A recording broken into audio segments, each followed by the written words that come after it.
Among every mainline Fallout game, there has always been one overlooked entry in the series. One game that the fewest people have played and the fewest people have acknowledged, excluding Brotherhood of Steel. This game is where it all began, Fallout 1. It's a great game, yet often overlooked. So let's ask an overlooked question. Which Fallout 1 characters would let it crust? Yes, you heard that right. The guidelines are as follows. Today, I will be going over these characters and determining on whether or not they wipe, using evidence from the lore. Don't forget to smash like, and I hope you enjoy it. Let's get started. The first character we'll be covering today is Albert Cole. Albert is one of the pre-made characters you can choose at the start of Fallout 1. And let me just say, Albert is sexy. He looks like your stereotypical, charismatic secret agent James Bond guy. He looks put together, which is something that can't be said about a lot of characters in the Wasteland. He was raised in the Vault, and those people are known germaphobes. Someone who lets it crust has no place in a vault. So therefore, the verdict? Albert Cole does not let it crust. Natalia Dubrovsky, another vault dweller who was raised in, you guessed it, a vault. She clearly had a clean, methodical, doo-doo-free upbringing. Once again, being raised in a vault leads me to only one conclusion. Natalia Dubrovsky does not let it crust. Yet another vault dweller, Max Stone. Yeah! Now this is a real man. A gross, stinky, motor oil pumping through his veins man. Now yes, he is a vault dweller. And yes, I'm also about to completely contradict my last two arguments. But does he really look like he wipes? You really think this man has felt the touch of toilet paper since his conception? Hell, I would go as far as to say that him wiping his ass with sandpaper would be a stretch. I just know that this guy was a scourge on the vault. Everybody knew of him in fear, just out of the smell. I mean, why do you think they kicked him out? In the words of Blue TNT 88, Max doesn't concern himself with wiping. He's above that. The next character we have is this ugly, reptilian motherfucker, also known as the Vault 13 Overseer. And the first thing you must think of when you see him is that this guy is clearly a gross goblin and lets it crust. Right? No! Don't disrespect my boy like that. Now yes, he's arguably foul, but just because he looks disgusting doesn't mean he is disgusting. Looks can be deceiving. I'm living proof of that. He looks hideous, yeah, but you can smell the pretentiousness radiating from him. And someone that pretentious most certainly cleans his asshole in detail. He has to make sure it's spotless, because he doesn't want to lower himself to the level of the savages on the surface. He wipes like Dexter. The verdict? The Overseer wipes. I don't know if it's the fact that this game came out over 28 years ago, or if it's just the creepy clay talking heads. And no offense to the devs, but everyone in this game is really fucking ugly.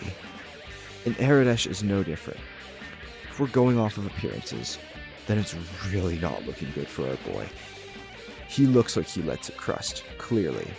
As a matter of fact, I relate a lot to Aradesh. However, once again, looks are deceiving. We need to dig deeper, test our critical thinking skills. Let's look at Aradesh in the lore. He's the father of the NCR, known for his kindness. He's also a hero to his people. A man like this fights for his people. And speaking from experience, fighting for your people eats up time. And wiping seems like too much of a commitment for this living legend. So Aradesh lets it crust. Killian Darkwater. A mayor, a hero, someone with a cool name. Darkwater is a well-rounded individual.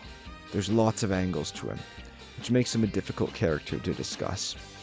The main shtick with him is that he's a big fan of justice and not a big fan of Gizmo. However, letting it crust has no real moral qualms, so it's a little tricky. I tried asking him, but he seemed quite shy. So think to yourself for a minute. How much traffic do you think Killian Darkwater's asshole gets? That's right. We all know this man gets butt-fucked. I'm getting power bottom vibes. Maybe it's just the yaoi I draw of him and Gizmo, But if you're getting that much activity down there, you're gonna want a clean asshole. I would even go as far as to say all of the hairs down there have been shaved and douched. So Killian Darkwater, you are not the cruster. Alright, so I'm starting to realize now that I just completely forgot to include Tandy while I was in Shady Sands, so I'm gonna do her now. So basically, Tandy, the daughter of Eridash, is clearly depicted as a tomboy in this game. And what's a tomboy? It's in the name. Almost a boy. And boys like to let it crust. I just realized I'm about to contradict myself again. Okay, you know what? Every time I contradict myself from now on, you do a shot. If you live to see the end of the video, then subscribe. Alright, so basically, I know with Eridash, I said that he's too busy to wipe. But I believe that Tandy, despite being a girl with too much time on her hands, is so unbusy, she lets it crust, just out of the love of the game, for fun. Lord have mercy. I take it back, Eridash. This is just a whole other beast. Gizmo is the shady owner of the casino in Junktown, and runs Junktown's vibrant underworld. He's your stereotypical, comically evil, twiddling his mustache, getting henchmen to work for him villain. And with a shockingly high agility of 4, considering his size, Gizmo is yet another well-rounded individual. But this time, with no angles, and is constantly at odds with Killian Darkwater. However, unlike Killian, Gizmo isn't gay, or in shape, and has never left his chair. As a matter of fact, when fighting him, he would rather die than leave the chair. So here's my personal theory. And like a kid I won't name who I go to school with, Gizmo, after years of getting others to do his dirty work, has become too fat and too lazy to leave his chair without help. And years of shitting his pants while sitting in the chair has fused him to it like the master. So it's because of this fact that not only does Gizmo choose to let it crust, but Gizmo needs to let it crust, as he is too fat to wipe. Ah, Fallout 1's best rage baiter, Butch Harris, the head of the Fargo traders. Not to be confused with Bitch Deloria from Fallout 3. Harris sure is full of himself, the kind of guy who would love to taste his dick in his mouth someday. He loves to lie about various things according to the wiki. The wiki also says he's a fucking idiot, which does argue for the case that he does in fact let it crust. However, that isn't surefire proof that he fits the code. Outliers exist for a reason. I decided to ask him and see what he thinks, but he got a little shy, even trying to deny it. And if you remember what I said 15 seconds earlier, I said that this guy's pants are often on fire. So he lied. He lets it crust. My love, my knight in shining armor, Harold, I love you. Harold is a legend in the Wasteland. He's in more games than any other character. In fact, he's the reason the events of Fallout 1 are happening, if you dig deep enough, that is. Harold isn't a character at this point. He's a concept. There's a little Harold in all of us. In fact, I love having Harold inside me. Anyways, I'm getting off topic. Harold has been around since the Great War, and it's safe to say, just by looking at him, time takes its toll. He looks all crust. Harold doesn't let it crust. The crust lets it Harold. Cabot of the Brotherhood of Steel. Cabot is one of the less important characters in Fallout 1, and only really gives you one quest. But that's not important for this video. What's important is the state of his asshole. And based on how well he takes care of himself, and the generally groomed state of his face, it looks good for him. The fact that the Brotherhood of Steel is relatively civil in this game, it's safe to assume Cabot doesn't let it crust. Decker, what Gizmo wishes he could be. This is the real head of Fallout 1's underworld. He's smart, polite, and quite well-mannered. He's essentially the ruler of the hub, and he rules from the shadows. He's one of the most civilized characters in all of Fallout, but don't let that disguise fool you. He's fucking evil. If Gizmo is some stereotypical mustache-twiddling villain, then this is the fucking Joker. Someone like this is way too unpredictable for us to really know the state of his asshole. However, based off of his appearance and mannerisms, a good guess would be saying he doesn't let it crust. Oddly enough, Loxley, in my opinion, is the only character in Fallout 1 who isn't batshit ugly, at least on the outside. However, Loxley hides a dirty secret. I don't do this often, but I'm putting a trigger warning here. So please skip to 10:30. You've been warned. 3, 2, 1. Loxley is British. Unrelated, but he's also a dirty thief. And if we look at British society, they're all disgusting. None of them take care of their teeth, so who are we to believe that they take care of their assholes? Conclusion, Loxley is a gross goober who doesn't wipe. Now, for perhaps what might just be the most terrifying design of any video game character I've ever seen, we have Set. A reoccurring theme in this game is just genuinely evil characters. And another reoccurring theme? Genuinely ugly characters. Set is both of these things, and is a massive racist asshole. He's a looker, alright. He resembles a big, crusty, unwiped, steaming shit stuck to the bottom of your shoe. They don't make designs like this anymore. Fallout 1 has the best design for ghouls. Like, Fallout 4, love the game, doesn't come close. Oh, anyways, Set lets it crust. The first super mutant we see in the whole franchise, Harry, is a simple fellow. He reminds me of some of the people I go to school with that I refuse to name, but if you're watching, you know who you are. Anyways, Harry might just be the easiest character we're covering today. Why'd I even include him in this one? Say it with me, children. Harry lets it crust. Now we're covering someone who graduated last year, who I pray to Mars isn't seeing this, also known as Vree, who's maybe the most condescending prick I've ever seen. She gives off more English teacher vibes than any other character in the Fallout verse, hands down, which is accurate, as she's kind of a nerd. She's the one every player goes to when they need answers to questions nobody asked. I'm getting to the point, don't worry. Smart people, all throughout history, have all been found with very clean asses, which has led to the term, scholar's asshole. Look it up, which pertains to people with a higher thirst for knowledge, also wiping a non-inconsequential amount more than stupid people. I myself, being quite the philosopher, suffer from this condition, so by the argument takes one to know one, Vree does not let it crust. We now have Rhombus, everybody's least favorite head paladin. A waste of a talking head if you ask me, as the only time anyone speaks to him is accidentally during their playthrough, when they try to steal his power armor part from his locker and get caught by him. Even then, Rhombus, despite being borderline useless, has value to me as an entry in this video. He's a strong presence, both in physicality and aura. A man like this exudes power, and raw, unrefined power is in the form of stench. You can smell the power radiating off him. And what's the best way to smell powerful? That's right, not wiping. The man, the myth, the legend, John Maxon. The best Maxon in the series, if you ask me. Who's got a surprisingly good dialogue for an insignificant character in the game. Yet, he's another crusty-looking character, I'll give him that. But we can go deeper than that. John is the grandson of the Brotherhood's founder, so he's clearly a big deal. Despite the man being one of the most powerful figures in the Wasteland, literally having the whole Brotherhood at his fingertips, I've never seen someone so unbothered and chill. The dream Fallout blunt rotation would definitely include John Maxon.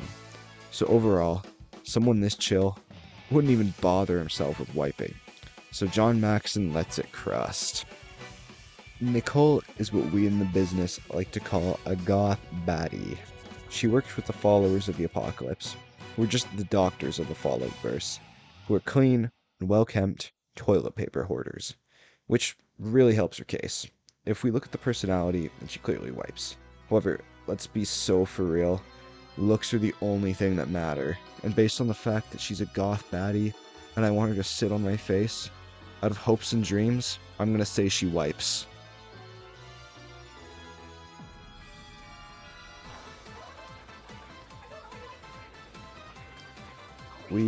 we now have dog meat.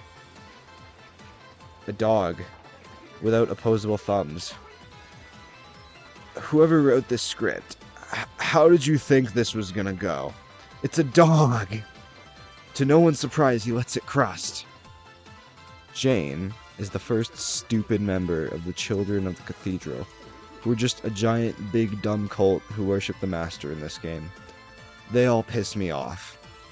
This dumb, fanatical bitch has the most ugly troglodyte character design I've ever seen.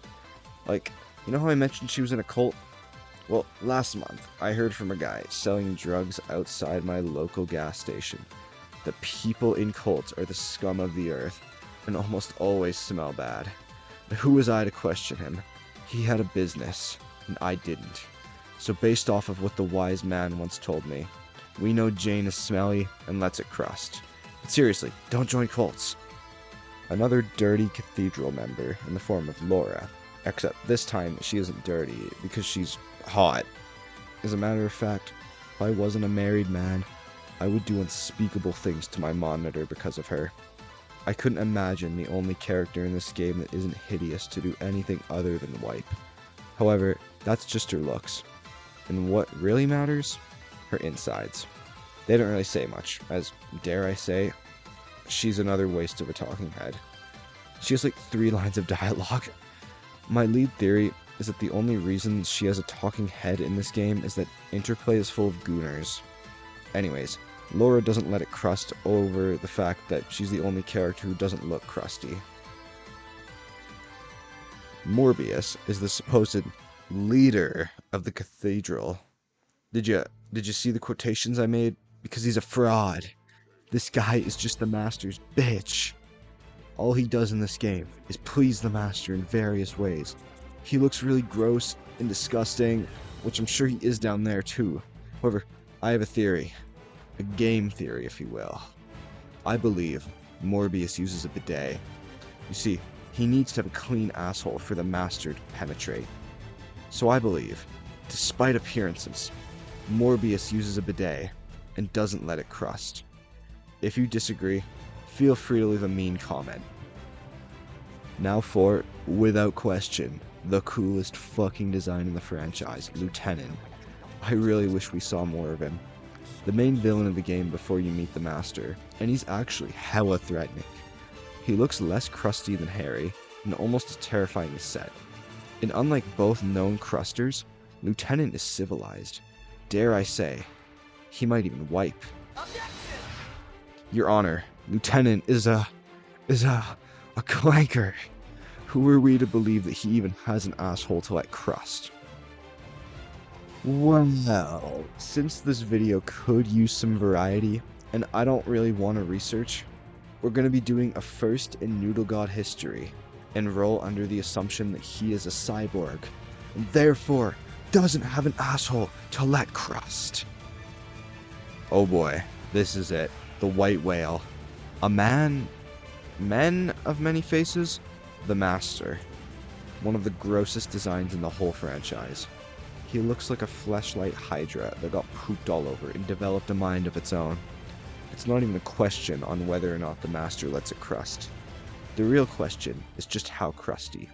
You see, the Master uses they-them pronouns, and is fused with multiple different people, I think, and also a computer, so this isn't a difficult question to ask. As a matter of fact, I left the Master for last, because I know he would make every other character look mundane. We know Richard Grey took a dive in the Mountain Dew in 2102 and became the Master, and when we meet him in 2161, it gives him 59 years to cultivate his crust, and he did not disappoint, as by the time we meet the Master, he is more crust than man. In fact, the Master is so crusty that he is spread across the vault like a plague. He has tentacles and doo-doo all over the vault. I might be wrong, but I'm like 90% sure he has nerves in the vault and can feel movement and read the minds of anyone in the vault. So the verdict? The Master needs psychiatric help. Anyways, that concludes today's video. Team Crust gets the dub here, winning with 14 members, beating out Team Wipe with only 11 members. Thank you so much for watching. Please subscribe if you learned anything or liked the video.